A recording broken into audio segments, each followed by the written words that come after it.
প্রত্যেকটি বাড়িতেই চায়ের সাথে বিকেলবেলা কিছু খাস্তা কিছুর দরকার পড়ে, আর সেটা সবসময় না হলেও মাঝে মধ্যে তো অবশ্যই।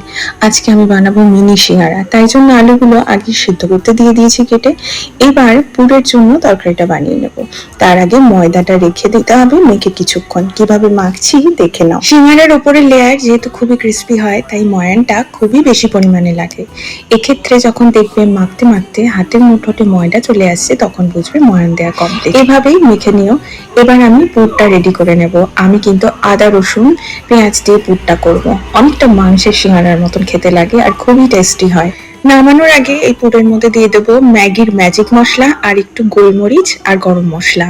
এবার আমি রুটিটা পাতলা করে বেলে নিয়ে সেটা 4 ভাগে করে এরকম ভাবে পুর ভরে নিয়ে মিনি সিঙ্গারা তৈরি করব। প্রপার কিন্তু সিঙ্গারার শেপটা আমি দিইনি, কারণ ছোট ছোট সিঙ্গারা এরকম ভাবেই বানালে কিন্তু ভালো লাগে। তোমরাও ট্রাই করে জানিও কেমন লেগে।